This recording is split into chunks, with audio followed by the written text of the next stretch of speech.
primeiro aqui ao museu, que me recebeu muito bem. Gosto do espaço, é bom. Se calhar estamos aqui melhor do que lá embaixo. Pois não. Acho que sim. Com os passarinhos. Com os passarinhos. Mas esqueceu-se. Esqueci-me de falar da Zé. Mas eu ia já falar da Zé. Agora eu vou esperar um bocadinho. Não, é só pedir desculpa. Esqueci de falar, era Claro que agradeço à Arla Gamares que organizou tudo isto e muito bem. Cá estamos todos outra vez. Muito obrigada. E agora falar da Zé Ferreira. Já ia falar à minha frente. A Zé Ferreira que ilustrou o livro. Fez o desenho da capa, ilustrou o livro e, quando o livro foi apresentado pela primeira vez em maio, fez uma exposição, além destes desenhos, destes 5 desenhos, destas 5 gravuras, mais uns tantos, mais uns 10 ou uns 12, que ela, entretanto, desenhou para que se escolhesse aqueles, não os melhores, mas os mais adequados. Essa exposição esteve para se repetir aqui, ou para que todos vissem, ou até que quisessem comprar os desenhos para o quarto que ela vendia. Mas a Câmara não dispunha de suporte que está a preparar. Foi muito em cima. Foi um bocado em cima depois. E os suportes que procurámos arranjar estavam para outra exposição de toda a República. É uma pena, mas pode ser que a Gamares ainda organiza as boas com uma exposição maior, com as coisas da Zé. Finalmente, a capa propriamente dita, a concepção da capa, que é da Filipa Vieira, que está ali e que tem feito furores. Toda a gente nos diz. É das capas mais bonitas que viram nos últimos tempos por eles. Mais uma pessoa que eu agradeço é a Carla do Jorge, porque foi difícil, por desentendimentos e rupturas entre a editora e as distribuidoras, é muito difícil agora conseguir-se que os livros apareçam nas mãos dos livreiros enquanto isto tudo não se resolver. Ela lá conseguiu, muito obrigada, está para tocar quem quiser. Portanto, também lhe agradeço. Há uma outra pessoa, a quem eu também costumo agradecer, que não está aqui, mas que não se interessa, que é o Eduardo Leite, que é o que está à frente do arquivo sonoro da RDP, que me facultou as canções dos marinheiros. Porque isto era vergonha. Mas a verdade é que, sendo isto património cultural português, as canções que eu ponho aqui assim as letras, já houve uma altura em que existiram em suporte de disco, em suporte CD, por uma empresa discográfica do Ministério da Educação, que era a Portugal Som, que entretanto, 2012, que é uma data fatídica, foi fechada por falta de dinheiro e os discos foram deitados para o lixo, desapareceram, não há, era o coro da Gulbenkian, ainda dirigido pelo Lopes Graça, que tinha estas canções de marinheiros que são lindíssimas, que se por acaso voltarem a aparecer aí em qualquer sítio, aproveitam e ouçam. Há uma que vagamente o Vitorino canta, que é a Nalpatineta e os Bastarelos, que é a canção do Fantástico. Ele canta isto um bocadinho, bom, à maneira dele, porque ele é alentejano, não é da beira-mar, mas enfim, ele canta isto de uma maneira que dá a ideia de quanto elas são bonitas. O livro.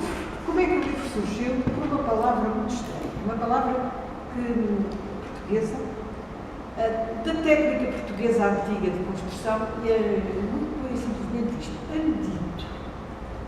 A palavra, eu estava a fazer o meu trabalho, a palavra apareceu e eu, o que é isto?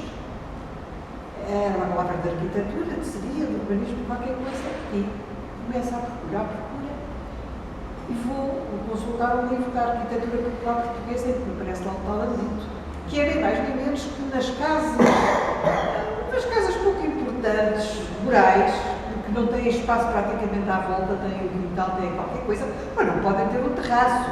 E então, à roda da casa, para se poder passar sem pôr os pés na lama, geralmente havia um calçado ou um lajeado, ou uma coisa qualquer. E esse pequeno carreiro era um andito. E de repente eu olho para a casa e descobri o que era o andito. Era uma casa dos avós de Santarém, onde a minha família tem raízes, e tinha era uma casa rural, com um forno ao lado, cá na rua, e a casa tinha um levantamento feito por arquitetos, e via-se perfeitamente o que era aquela casa. Percebia-se como é que aquela casa podia funcionar. pensei, que engraçado. E depois comecei a lembrar de outras coisas. O que é que a avó do meu marido contava?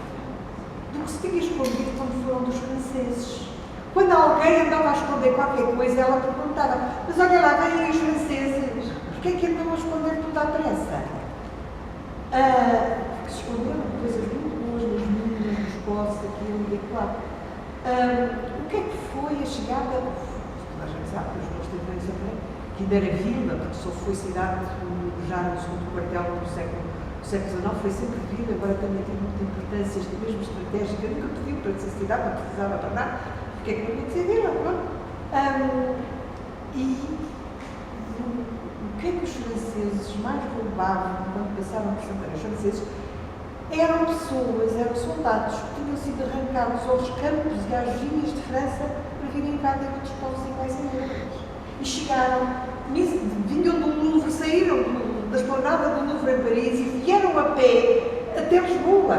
Como é que eles cá não chegaram? Ainda por cima, entram em Lisboa em novembro com uma tempestade tremenda, os pés já não aguentavam, as botas todas escalavradas, e ainda por cima depois tiveram que atravessar os rios a pés, aquilo tudo perdeu-se, acabaram por chegar descalços. E quando eles começam, de Abrantes até Vila Franca, a ver que aqueles homens da Beira-Rio, os capinos, mas não só, porque naquela altura era assim, não se usava calças, os homens usavam os calções e dos bem para baixo eram meias de algodão, feitas à mão, com 5 agulhas na altura. E essas meias eram ótimas, eram macias. Podia-se, com aquelas meias calçadas, calçava-se qualquer sapato, qualquer bota e ia-se confortável. Começaram a roubar as meias. Era o que mais roubavam, eram as meias dos homens e a sopa que estava no mundo. Olha, comecei a escrever. Sabe-se quando se escreve é assim mesmo, os acontecimentos, os personagens tomam conta de quem está a escrever e estava a história escrita. Mostrei isto à editora e eles disseram, é giro. Havia um problema, não é um conto, é uma novela. É uma novela que tem aquela estrutura, conta uma coisa que aconteceu de verdade, mas está a contar uma coisa que se passou, não é uma coisa que se vai passar, enfim, é uma coisa que já se sabe qual é o desfecho. Tem uma elaboração e a editora disse, mas isto é o quê? Qual é a continuação disto? E eu pensei e disse, pois a continuação disto é o nosso país. E chegámos até mais ou menos hoje, escrevi as outras, escrevi a história do Jacinto Pinto Botelho, que ele próprio compôs, isto não é verdade, compôs um hino de combate durante as guerras rurais. Ele era muito novo, vinha de uma escola militar, uma escola de instrução primária, mas os franceses, agora vão à parte, os franceses, quando por cá passaram, uma das coisas que deram cabo foi das escolas que o Marquês de Pombal tinha instituído, com o Silvestre de Escola, e assim mataram os mestres de escola, que todos que apagaram no caminho, as escolas acabaram e quando eles foram embora não havia escolas. E quem resolveu o assunto foi o Exército, com as chamadas escolas dos corpos de linha, em que os sargentos vieram a Lisboa à primeira escola, que é considerada a primeira escola normal, a aprender como é que se ensinavam as primeiras letras, em vários quartéis de todo o país, ensinaram quem precisava de aprender a ler. E ensinavam tanto aos próprios militares que eram analfabetos, como aos garotos da região. E é engraçado, esses papéis estão ainda no Arquivo Histórico Militar, eu consultei-os já por outra coisa há muitos anos, e o único equipamento que eles dizem que é preciso é ter à porta um cabide para que se pendurassem as barretinas antes de se entrar a aprender. E duraram até que as pessoas voltaram a ser chamadas, os militares voltaram a ser chamados à luta, com as lutas liberais, e acabaram. Este doutor Pinto era médico, este doutor Pinto Botelho andou numa dessas escolas, depois foi para a luta com durante a luta. A sua canção do guerrilheiro, que o Luís Cindia recolheu e chegou a uma coisa que ele acha que é a melodia próxima do que se terá cantado na altura. Não havia gravações, a música não aparece escrita, e gravou ainda em Paris uma versão, a primeira versão que deu mais tarde uma música muito próxima do hino da Intersindical. Portanto, imaginem o que é que está aqui escrito com uma música muito próxima. Aqui assim, claro que eu meto uma outra história que é engraçada, que é os painéis dos azulejos de São Vicente de Fora. Se puderem passar por lá, vejam, que também é uma história extraordinária, que aparecem depois do terremoto e ninguém, enfim, como é que foi, como é que não foi. Houve um senhor oriundo de Grândola, que também era médico e que estava na Sorbonne e que estava em Paris quando foi do primeiro centenário de La Fontaine e foi publicado as primeiras fábulas ilustradas que, a seguir ao terremoto, veio para Portugal ajudar o que fosse preciso e que, na altura em que foi preciso fazer umas obras em São Vicente de Fora para que o patriarca, que tinha ficado com o patriarca toda desfeita e ardida, se fosse para lá, ele aparece com os azulejos que, entretanto, a Real Fábrica do Rato tinha feito. E os azulejos têm esses desenhos, têm essas coisas, têm essa interpretação de 35, 38 fábricas. Os azulejos tiveram 200 anos nos costos de São Vicente de Fora, ninguém deu nada por aqui. Quando, em 1938, o Salazar começou a pensar na exposição do mundo português, a comissão que andava a tratar disso andou por aí por tudo o que era sítio à procura de coisas que mostrasse na exposição, foram a São Vicente de Fora, dão umas tábuas lá no chão que estavam para ser queimadas, fica tudo muito espantado, agarram as tábuas, restauram as tábuas e descobre-se que são os painéis de São Vicente de Fora, que estão agora no Museu da Arte Antiga, mas ninguém olhou para a parede. E mais ou menos nessa altura, o senhor que estava cá refugiado foi lá e disse assim: que engraçado, estes desenhos, estes azulejos estão a contar uma história que se contava na minha terra. A terra dele era negra, ele era o Sr. Carlos de Gulbenkian. Bom, mas ele também não tomou conta dos azulejos e só agora com a exposição universal de 1998 é que, ao abrir o dinheiro que veio para os paus de arte, podiam acompanhar a exposição, não estando expostos lá embaixo, se poderiam recuperar, então o Museu do Azulejo recuperou esses painéis estão lá, também não tinham dúvida. É isto, falta-me falar a Nova Cheira de Cruz. É uma baixa. Era um Presidente da República com muita classe. Era um algarvio, portimão, muito rico, que fez tudo o que quis e que dizia que preferiu sempre não ter moral nenhuma, mas ética tinha. É verdade que ele teve um criado chamado Balcrano, que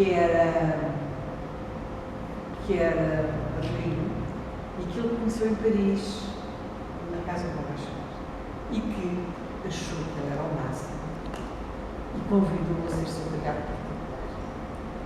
Isto é verdade. E é verdade que depois do Lula para a Inglaterra, quando foi embaixador da Inglaterra, foi um embaixador que conseguiu que os reis ingleses aceitassem a República Portuguesa, já quando isto não estava muito bem. E o Dr. José de Almeida estava em fim de mandato. O Dr. José de Almeida foi o único Presidente da Primeira República a cumprir os 4 anos de mandato. Ele já estava em fim de mandato, o Afonso Costa convenceu o Manuel Teixeira Coutos a candidatar-se a ser Presidente e comprometeu-se a ser Primeiro-Ministro, não sei se era o chefe do gabinete ou não. Eu não sou historiadora, o historiador é o Sérgio, eu sou só uma curiosa a respeitar a história. E, se a senhora foi eleito, a monarquia inglesa pôs um cruzador à disposição do embaixador para trazer a Lisboa, ele veio para Lisboa e só cumpriu 3 anos e pico de mandato, porque, entretanto, as forças que depois haviam de ser o Estado atacavam de todo o lado, e mais algum, e bombardeavam o palácio e faziam isto e aquilo e tudo, e em dezembro de 1925, depois de ter havido um governo de esquerda e de terem conseguido deitar abaixo e de ter havido uma revolta que durou quase uma semana e morreu muita gente das ruas de Lisboa, ele foi ao Parlamento dizer que governar contra a Constituição não, porque ele tinha jurado na Constituição, não ia fazer outra coisa, portanto, que arranjassem outro que estivesse de acordo com aquilo. Eles aceitaram a admissão, reelegeram Bernardo Machado, que levou aqui de dezembro de 25 de maio de 1928. Ele tinha um chalé, vivia no chalé ali na Gibraltar, como é que é? Em Passo de Arcos, mais ou menos. Em Passo de Arcos. Foi arrumar as coisas todas, despediu-se dos amigos e o primeiro cruzador holandês passou para o norte da África, ele e o criado tomaram. Entretanto, passou-se com esse criado uma coisa que foi verdade e que mostra bem quem era o Manuel Teixeira Gomes. Ele adoeceu o criado, adoeceu com uma coisa complicada, esteve uma série de meses doente, foi tratado pelos melhores hospitais médicos do Hospital de São José e no fim, quando estava bom, o Manuel Teixeira Gomes perguntou quanto é que eu devo aos doutores. E eles disseram, a gente não sabe bem, vamos fazer as contas e depois logo mandamos a conta aqui para os serviços do Palácio. Ele diz, não, é para mim, que o criado é meu, é particular. Portanto, alto aí, as minhas contas pagas no meu bolso, as contas da Presidência da República, não sei se devem pagar menos. Creio que isto diz quem é o Manuel Teixeira Gomes. Pronto, é isto, até certo ponto, porque é o mundo dos grandes amores da minha vida. Já agora, espero que leiam, que gostem. Isto é à vossa disposição para qualquer um perguntar mais.